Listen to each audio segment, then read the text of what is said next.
The Alabama Farmers Federation and the Alabama Farmers Cooperative proudly present Simply Southern with Mary Wilson.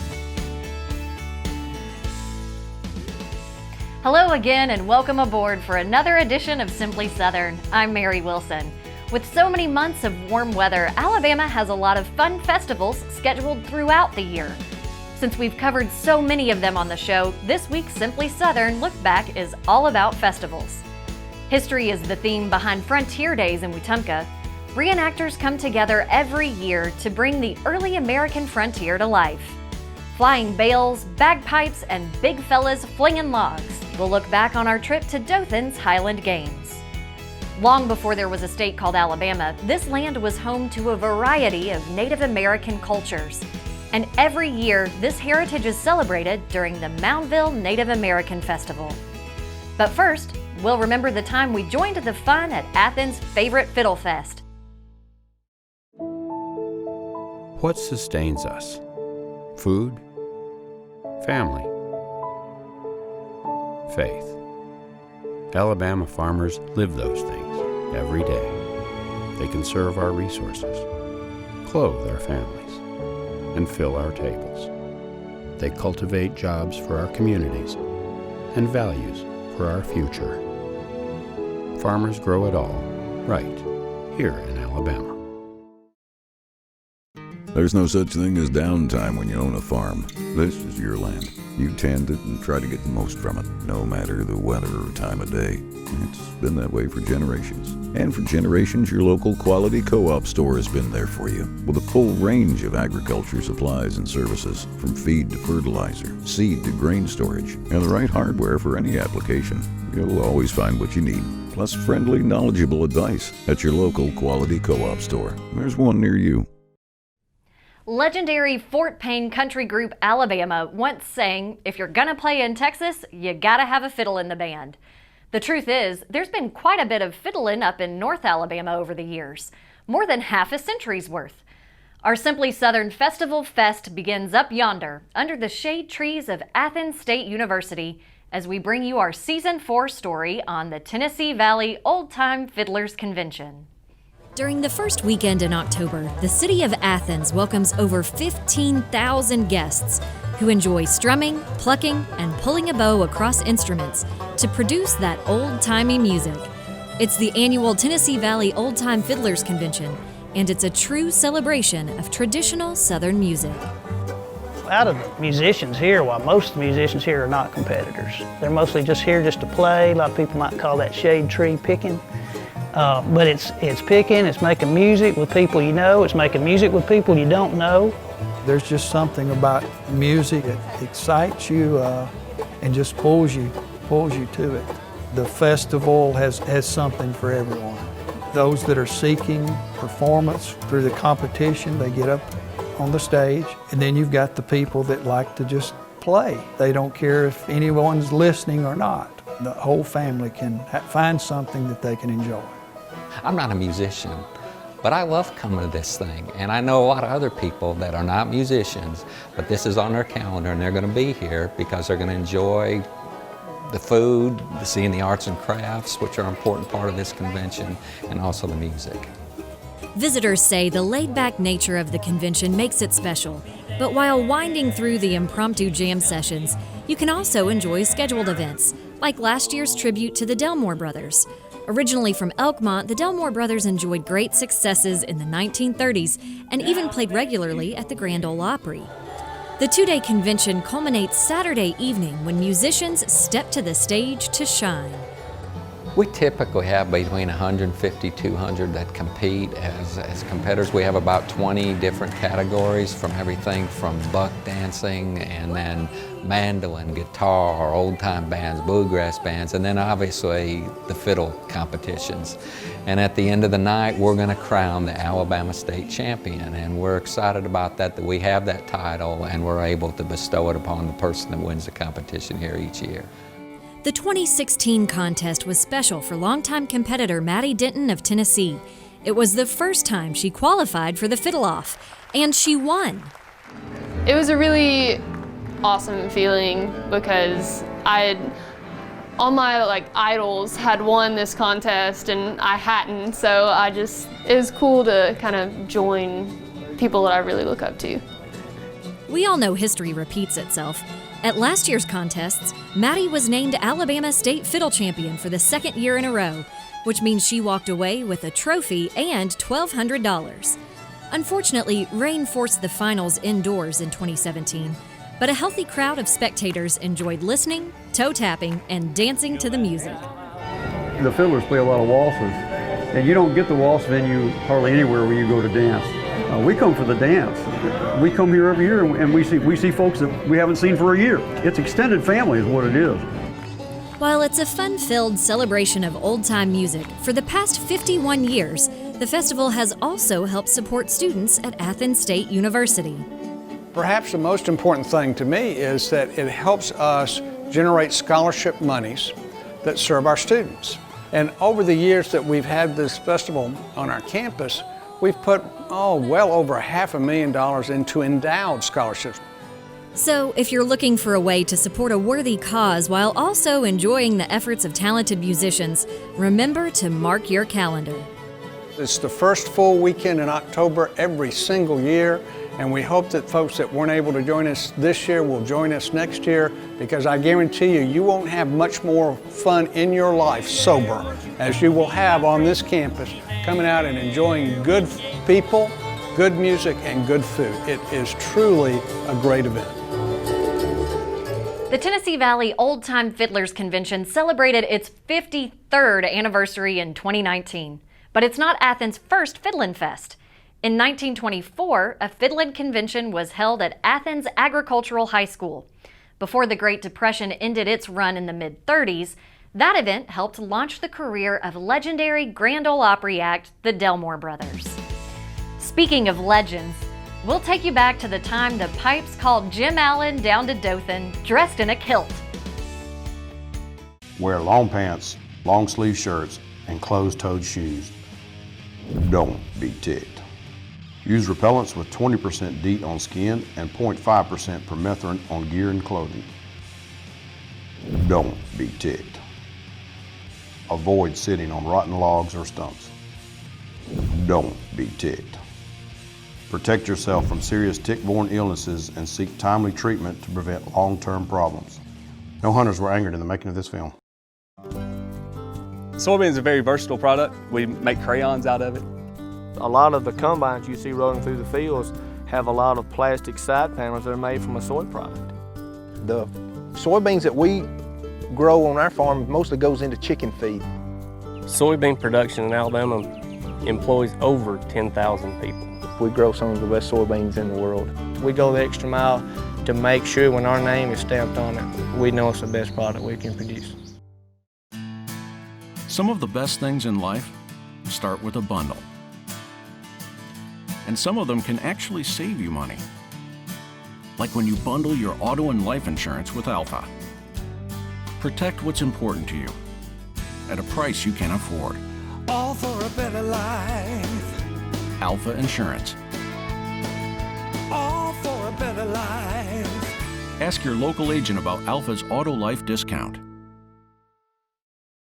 When you take the Olympic Games, throw in a little country flavor, add in a dash of old world flair, and set it all to the wailing sound of bagpipes, well, what have you got?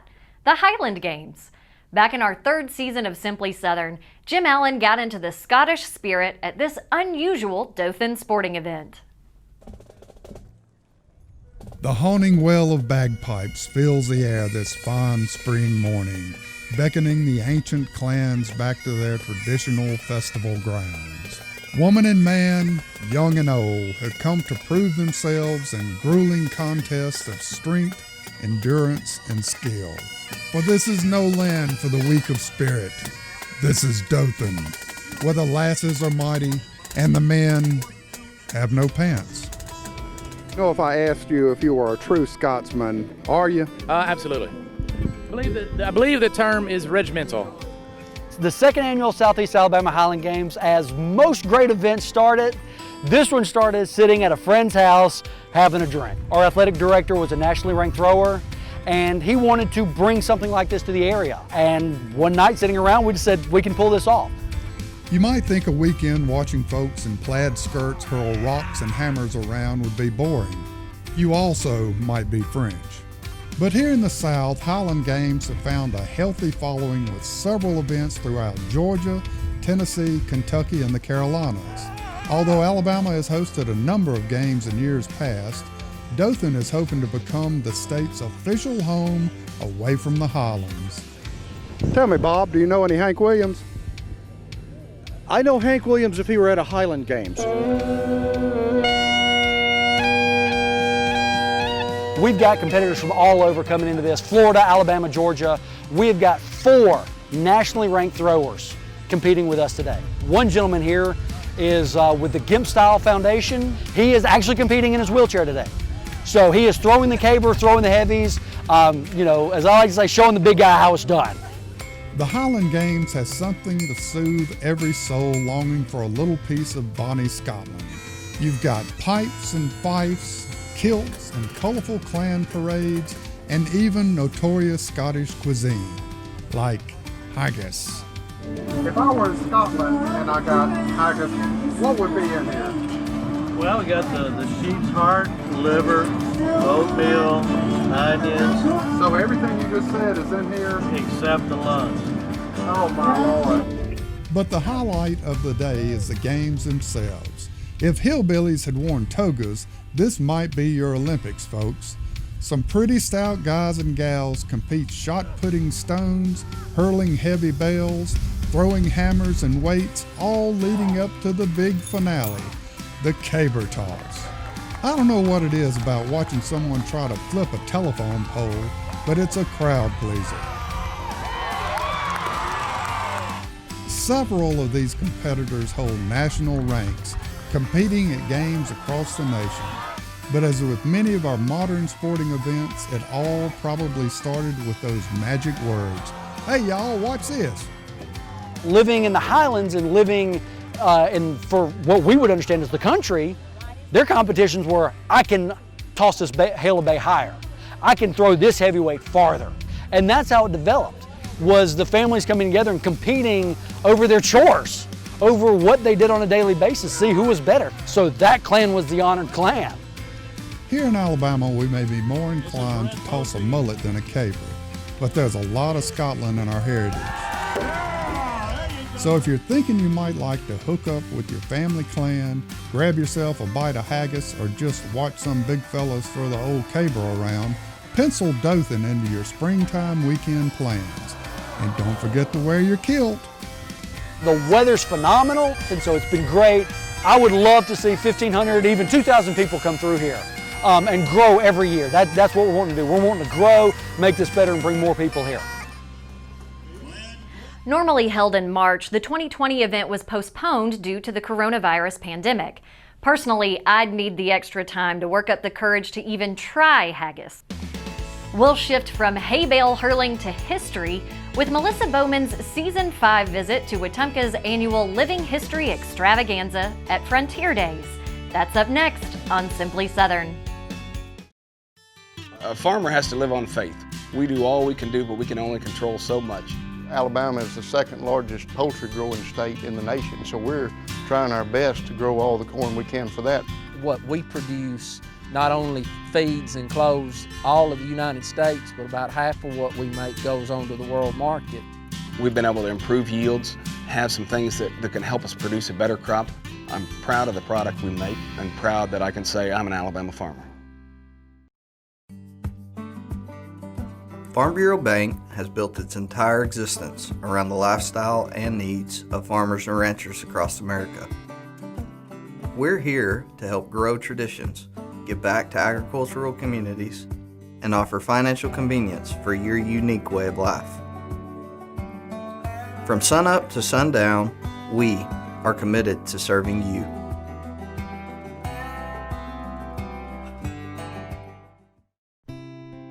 I take pride in the product that we produce as a catfish farmer.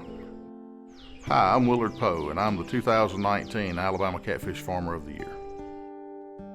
When I go out to a restaurant and see people eating U.S. farm-raised catfish, You know, that gives you a sense of pride and a sense of joy, knowing that, you know, you have produced a product that other people, you know, enjoy. Other people love to go out and eat. Over in Wetumpka, near where the Coosa and Tallapoosa rivers merge to form the Alabama, several chapters worth of history have been written. Indian mounds are evidence of the Native American people who once lived there. In the 18th century, the French maintained a fort at this location during the French and Indian War. In the War of 1812 and subsequent Creek War, General Andrew Jackson occupied the area. And every year, you can see all of this antiquity brought to life during Frontier Days. If you ever find yourself on Highway 231 in Wetumpka and hear cannons firing, don't worry, it's not your imagination. Although, if you venture just off the highway, you might think you've entered another time zone, one hundreds of years in the past. Today we have the biggest event of the year. We have an event called Alabama Frontier Days. This is the 23rd edition of this program, and it seeks to bring to life Alabama history. Frontier Days occurs every November at Fort Toulouse, Fort Jackson Park in Wetumpka. Thousands of families and school groups visit the National Historic Landmark to catch a glimpse of what life was like on the Alabama frontier in the 18th and 19th centuries. We will see roughly 11 to 12,000 people, and 9 to 10,000 is associated with the school visit. So you can see this is the largest education event in the state of Alabama. At Frontier Days, visitors can experience more than one aspect of Alabama history. The grounds were the site of both Fort Toulouse, controlled by the French in the 1700s, as well as Fort Jackson, occupied by Americans during the War of 1812. But the forts represent only a fraction of this land's history. Over centuries, the Spanish, British, French, and Americans left their mark. But well before their time, Native Americans called the area home. The park features recreated Creek Indian homes, in addition to an original mound built over 1,000 years ago during the Mississippian period. So what was it about this particular place that attracted so many? What makes this place so popular for people over an 8,000-year period is the rivers. And they're the interstate highways of history, and we have three. Here, almost in the center of Alabama, the Coosa, the Tallapoosa, and the Alabama rivers come together. While easy access to waterways enticed early explorers, the rare opportunity to witness living history in the very place it happened draws visitors today. Here you can take a step back in time to experience what daily life was like for people who lived centuries before us. It's hard to believe that just beyond these beautiful grounds is a busy highway full of modern amenities. But here you can connect with history, and you don't even need Wi-Fi. We can learn from a book, we can learn from a story, but to go see the place where things actually happen gives a direct connection to the past. That connection is reinforced by over 200 historical reenactors who provide an authentic depiction of frontier life. For them, it's more than wearing period costumes. We try to actually research the lives, the social mores, the behavioral patterns, everything of these people. Some of the reenactors travel from as far away as Minnesota and Wyoming, participating in other historical events along the way. But there's something special about Fort Toulouse, Fort Jackson Park that keeps them coming back, some for over 20 or 30 years. Sometimes you go to other locations and they're small, and yes, they have a nice little history, but they don't have the range of history that this place has. That range of history includes a significant event for Alabama. When the Treaty of Fort Jackson was signed in 1814, the Creek Nation ceded millions of acres of land to the United States. Part of those lands would become Alabama. You could say, with a good argument, that Alabama is born here on this site with that Treaty of Fort Jackson.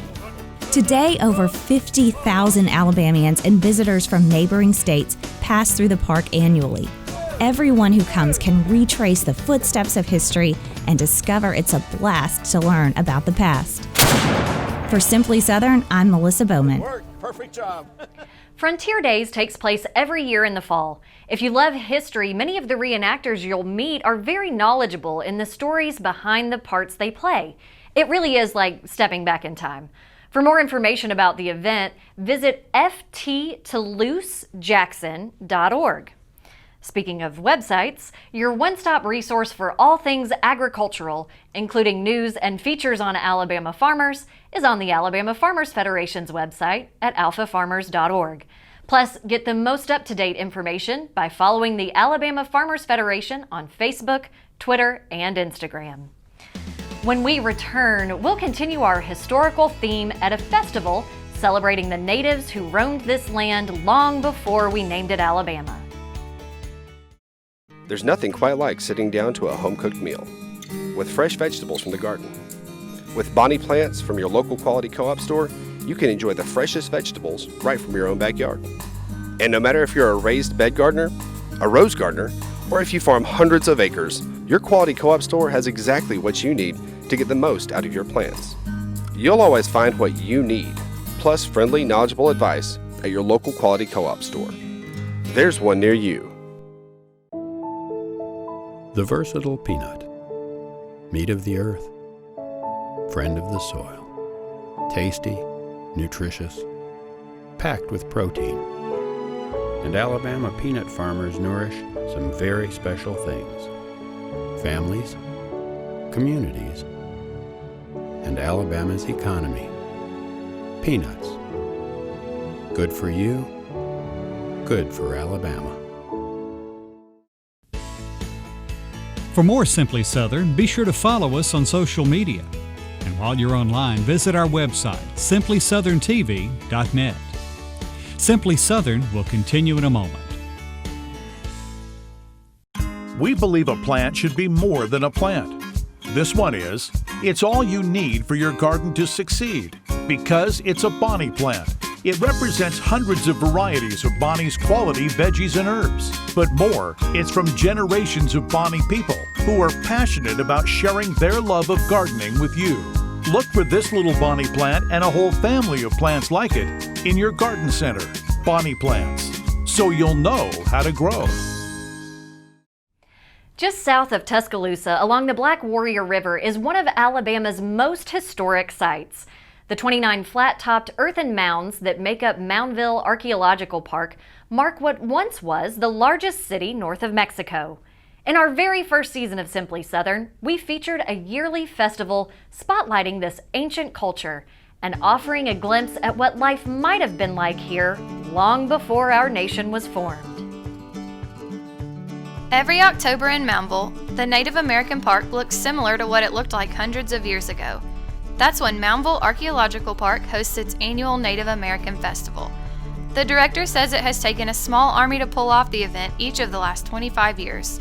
It takes a huge core of great volunteers, and we have about 120 volunteers who come out here and help us put on this event over the 4 days. To know why this event is so important, you have to know what Moundville is and why it's so significant that it was built in Alabama. Moundville is located in west central Alabama on the Black Warrior River. We are about 20 miles south of the modern-day city of Tuscaloosa. But 800 to 1,000 years ago, this was the site of America's largest city north of Mexico. There were 3,000 Native Americans living here. They built 28 massive mounds that served as platforms for homes of the nobility, council houses, temples, that sort of thing, and then hundreds and hundreds of huts that the commoners lived in. But more than that, it was the capital of a region. This part of West Alabama had hundreds of villages up and down the Black Warrior River Valley. There were probably about 10,000 people under the control of the great Moundville chief. Flash forward to 2015, and many of the mounds have been preserved. And that's why teachers like Anna Richardson bring their students each year. I think it's important so that they can learn the history hands-on. We study Alabama history, and we start with the Indians. So I think it's important for them to see how they lived and the culture and learn as much as they can about it. Bomar says the key to making the festival successful and educational is to have actual Native Americans participate in the 4-day event. We have over 100 Native Americans here. Many of them are performers at our stage who do dance performances, song performances, storytelling, a great lineup. We also have artists here, and some of them we have hired to be here, and they are demonstrating their crafts like bow making, copperwork, pottery firing, pottery making, and that's entirely educational. They're here just to serve the public. And then we have other Native American artists here who are vendors, and they have produced beautiful works of art, jewelry, things like that, that they're selling to the public. So we keep those areas separate. They also have hands-on learning and show and tell. We also have what we call a living history encampment. And so we have about 8 Native Americans and others set up in campsites interpreting early Native American historical life, and they have camps set up where they're cooking, they're tanning deer skins, they're processing plant material, and teaching about traditional cultures. Those Native Americans who come back each year say it's important to do so, to remember their ancestors and pass on what their culture is really about. Because most of the kids, they're all the time looking at TVs and, Indians and cowboys. They think Native Americans are bad. It's not that. That's what we're here for, to educate them, that we're not like that. We're just here to be a peaceful people, to educate them and how we live, how our culture goes, and our heritage as we pass it on to our kids. And the kids learn so much. I love their shoes. It's so pretty. I like their clothes. It's amazing. Bomar says his goal is simple. Make sure the lives, the food, the culture, the dead, and the mounds at Moundville live on in the next generation and beyond.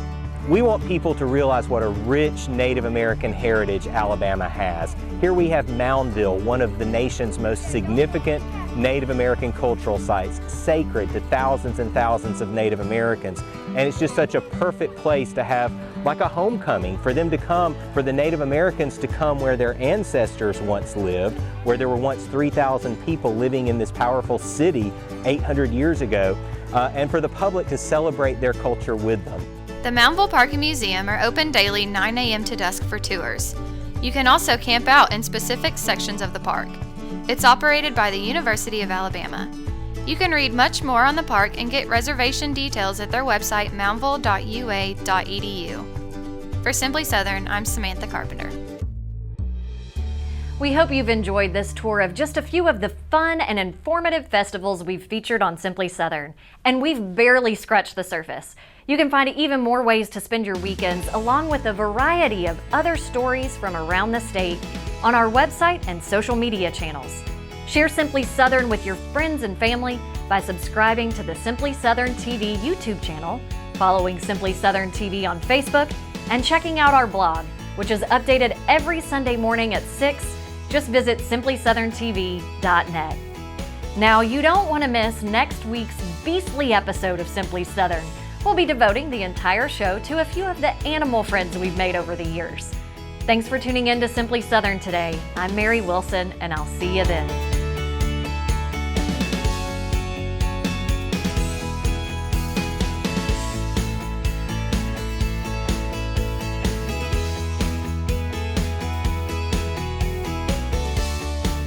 Simply Southern is a production of the Alabama Farmers Cooperative and the Alabama Farmers Federation.